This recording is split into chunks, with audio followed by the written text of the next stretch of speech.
Hello, I thought I'd read one of my favourite Christmas stories. The book is called Threadbear, written by Mick Inkpen. Ben's bear was called Threadbear. He was old, bits of him had worn out, or worked loose, or dropped off. He had a paw which didn't match and a button for an eye.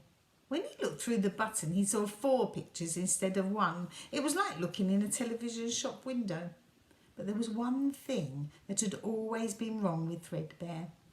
The silly man who had made him had put too much stuffing inside him.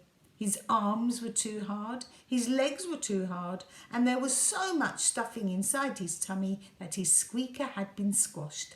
It had never squeaked, not even once.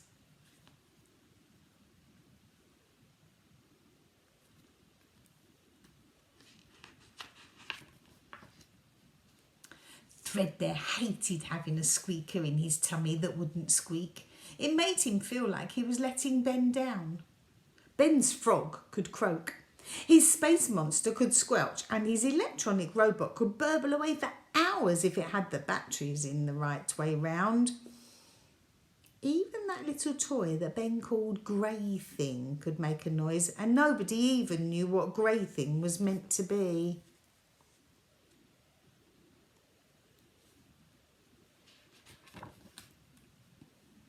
Nobody could make Threadbear's squeaker work. Ben's dad couldn't do it. His mum couldn't do it. Nor could his auntie or his grandma. Nor could any of his friends. Everyone had a try.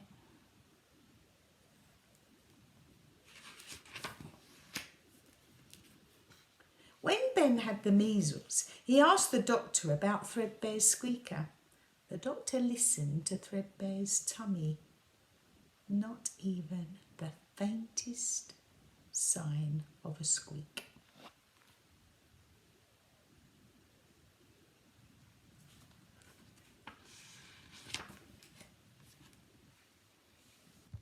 The other toys tried to help.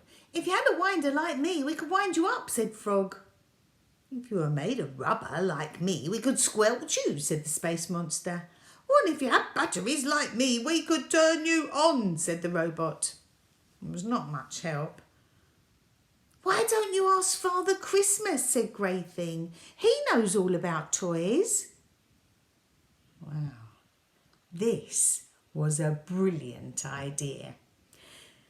Grey Thing went a little bit pink. "Oh, well, where does Father Christmas live?" asked Threadbear. "At a place called the North Pole," said Grey Thing. "You can get there up the chimney, I think." Threadbear had never climbed a chimney before. It was hard work. He took a wrong turn and he fell back down, but he didn't give up. It was long after bedtime when Threadbear finally poked his head out through the chimney pot.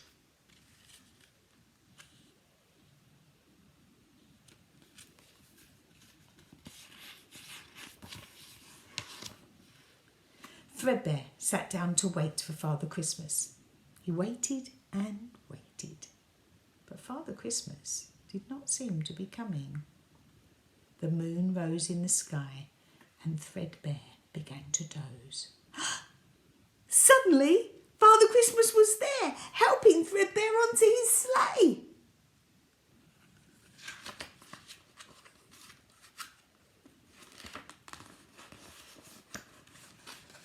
Wow.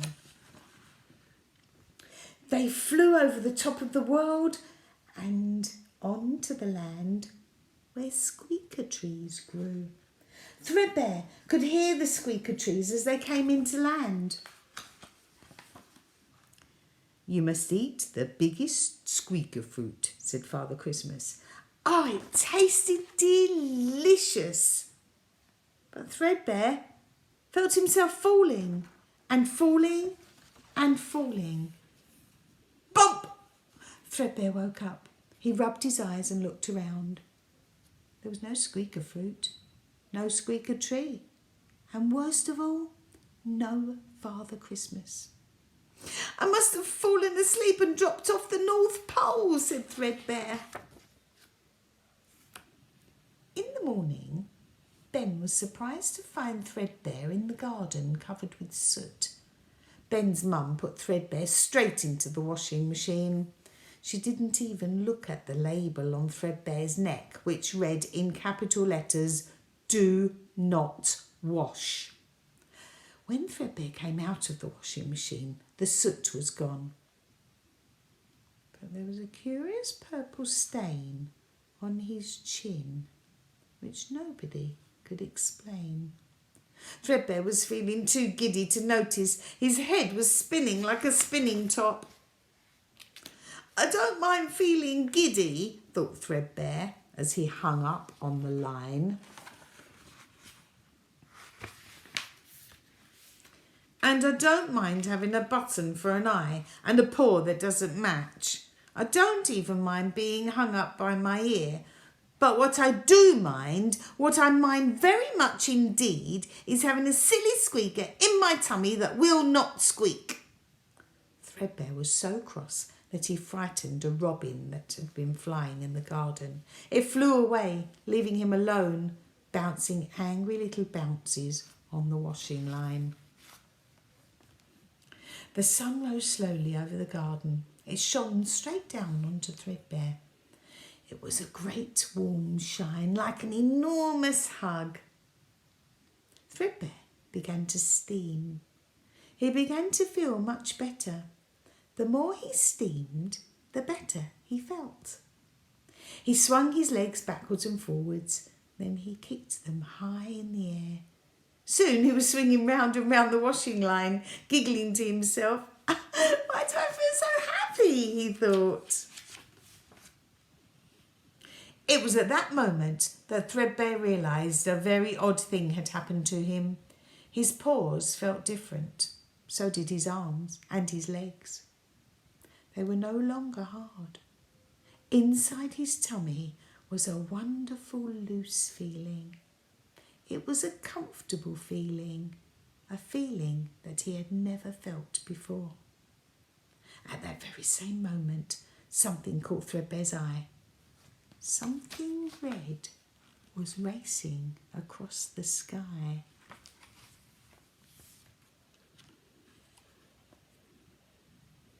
To Threadbear's surprise, that something red was waving goodbye. When Ben came to see if Threadbear was dry, he noticed that the little brown bear had changed. "Look, Mum," said Ben, "he's gone all floppy." Ben's mum unpicked him. "Oh dear," she said, "his stuffing must have shrunk in the washing machine." Ben looked at Threadbear.